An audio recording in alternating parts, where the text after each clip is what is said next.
got a bit out of hand there for a minute. What do you guys need to see from yourselves? What do you guys need to do in those fourth quarters to keep it close?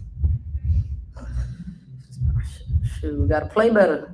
I mean, honestly, it's really that simple. Like, if we go into the fourth and it's a close game, we have to figure out how to finish and win those games. I mean, I wish I had an answer for you on, like, I wish it was so black and white, but it's not, right? It's like we have to continue to, I guess, just go through it and build that experience, that chemistry, and then be able to close games out. Because, like you said, like, we've been so close in so many games, and then it's like it just slipped right out of our hands.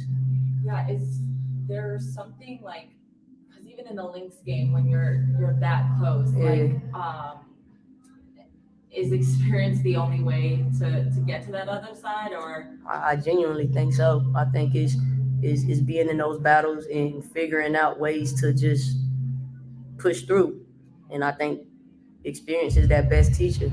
We keep being so close and getting our feelings hurt by the end of the game. So, we just gonna keep getting our feelings hurt until we figure it out. And that just comes again with time and building our chemistry and just staying in those battles and figuring out ways to just finish games out. y'all cut the lead to 2 in the second when you went to your zone, and then it seemed like in the second half you didn't go back to the zone. I don't know if I'm like didn't see correctly or. No, we did. Yeah. Oh, okay. We did for sure. Okay. They just were knocking down from 3. What? Yeah. How do you even? Can you just break that down for me? They just had a great night shooting. Like, how do you even stop that? I think like a zone, I said it before the game, it's tough to play. It's always tougher to play a zone. We speak about this a bit because it relies on communication and people telling others where others are. And if you're a step behind against a team like this who can shoot the ball really well,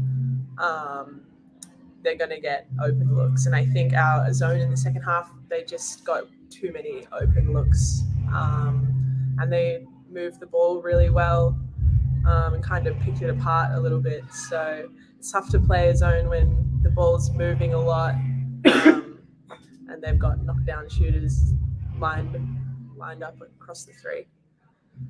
Last thing for me, just the free throw game. Neither team really got to the line a bunch tonight.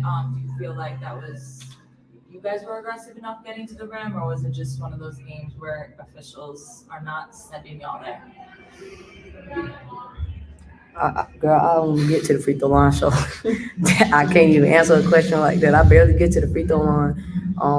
I mean, but in that same breath, I think we have to be more intentional on putting pressure on the refs to make calls. And I mean, I don't know. I don't really even be thinking about free throws during the game, but I think we do have to be more intentional on trying to attack so we can try and get to the free throw line. Because I mean, it's easy points, and you need those to not only get ourselves going, but to just get easy buckets. Sure. Thank you. All right, we'll go to Zoom. Mike Hughes. Mike on Zoom. Hey guys, appreciate the time. My first question's for Court. I'm sorry if I'm always beating a dead horse talking about the highs and the lows with this season, but when it comes to the playoffs, really looking at being battle tested and just being together as a unit, how important is it that throughout every single game this season, you guys have been competitive and you guys are always fighting till the last second? Does that really help motivate you, knowing that if this team gets healthy, if this team does get into the playoffs, that you guys know that you can go tick for tack with anybody despite everything? Oh yeah, for sure. I think every team knows that the playoffs is a reset. So anything that happens before the playoffs don't really matter. So we get there, anything can happen. So I think, like you said, being in these battles and competing hard, I think it is preparing us for the battles that we'll be playing when we do make it to the playoffs. And then Alanna, my last one is just talking about Breanna Stewart and honestly Jonquel Jones, looking at those matchups throughout the year so far. What have those been like for you just as a competitor when you're looking at those guys and really just the scouting report and understanding what your assignment is? Yeah, I mean, both are very talented players and hard to guard. So I think it's just approaching it with a focus, like what do they want to do? What do I have to take away? And then also, like, when they score, because they will, because they're very good players, to just keep playing hard, on to the next one, try and get the next stop, not getting too down on yourself. And I think playing physical too. Like we've got to be out there and make our presence known. And playing against players like that as well, it's not just a one-person job. Like a lot of the time, I wasn't even guarding Stewie or John Quell. We had some other people guarding them. So it's about, a five-man approach. It's not just one person's responsibility. Thanks, guys. We'll go to Carly Bell. Hey, ladies. When you guys have been down at the end of the first quarter, you guys have only won maybe 5-6 games. I don't have the exact stats right in front of me, but it's just a handful. And the last game, you guys really said that you wanted to have just more aggression and starting out on the right foot, and seems like that didn't happen today. What is it that you guys can do to just get on the right foot early so you guys don't have to continuously be playing from behind moving forward? I mean, we got to be locked in. It's nothing more, nothing less than that. We got to be locked in because we play against teams like this and we get down. I mean, obviously, we don't want to be playing catch up the whole game. That's not in our best interest, like you just said, the stats on it. So, yeah, I mean, we just got to lock in and start games better. And then just for Alanna, how it seems like you guys really appreciated having Ruthie Hebert back today after that 1-game suspension, just providing extra size inside. What does she bring this team outside of, points aside or scoring aside? What does she bring this team that allows you guys to just have some extra energy, especially in this last game? Yeah, I think you said it right there. Like she just brings a really good energy off the bench.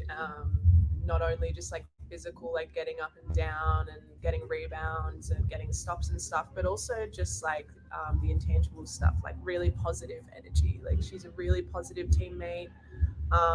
She's just really consistently like calm and collected.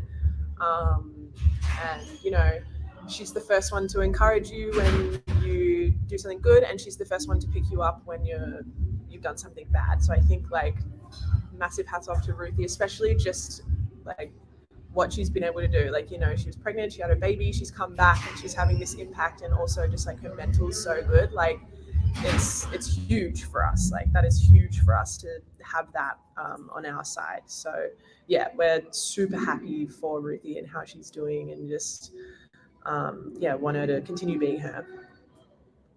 Thank you. Last one, we'll go to Steven. Last one, Steven. What's going on, ladies? My first question is going to be for Alanna. So we did talk about switching pregame. Just wondering, what was your assessment of the communication part of you all switches in today's game? I mean, that was kind of what our scheme was, and I think we followed it pretty well. I mean, we switched most of the time, but we're playing against really good teams, and good teams adjust, and so I think they adjusted well to our switches. Yeah, that's all I really have to say on that. And then for Courtney, just kind of at the helm of the offense, how did you feel like you all? What was your general assessment of the quality of shots you all were able to generate on offense today? I mean, it was tough. We had too many turnovers. It's always gonna be a tough game when we turn the ball over. But I think when we didn't turn the ball over, I think we was able to get some good things. But yeah, we got to take care of the ball better. And I think maybe this game has a different outcome. Appreciate y'all. Appreciate it. Players. Thanks, guys. Appreciate it.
Alrighty.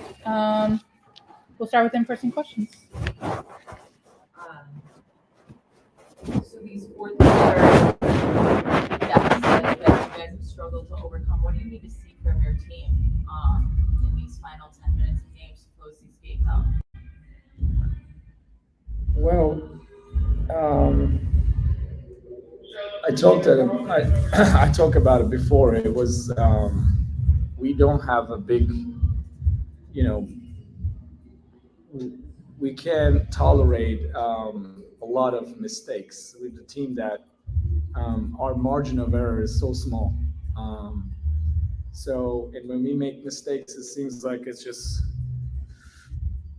it affects us 3-4 possession instead of we just focus on next play. But we're working on it. We're working on it, and players working on it. But today, one of those days, like we had 19 turnovers, and if I felt like it's just trigger effect. We had 27. They have 27 turnovers. 27 points out of our 19 turnovers. It's like 30 points right there. We didn't give a whole lot of offensive rebounds. They only got 5. They only scored 4 points out of that. And if you look at the fast break points, we just 16 to 14. They scored 40 points in the paint. We scored 36 points in the paint. The difference was the turnovers, and some of them was unforced turnovers. We know that New York is not a great disruptive team. Against the team like this, making the 19 turnovers, it hurts you. So how do you ensure that these moments, these losses, you are utilizing them if and when you make it to the playoffs? Like, you learn from these mistakes. What needs to happen? Because you know what I'm saying? Does that make sense? Well, yeah, I mean, we're not doing anything different. Like, this is not a rocket science, nothing. Like, we have to be the mindset that, like we're 8. If we want to climb up, we want to win some games. We need to win some games, and we need to win that. It's like, it's there. Today the game was there again. Like, it was 4 points, 3 points, 5 points, 7 points, 6 points. It was bouncing back around. Now you got to turn it up and stay there. And you can't let any mistakes just affect you.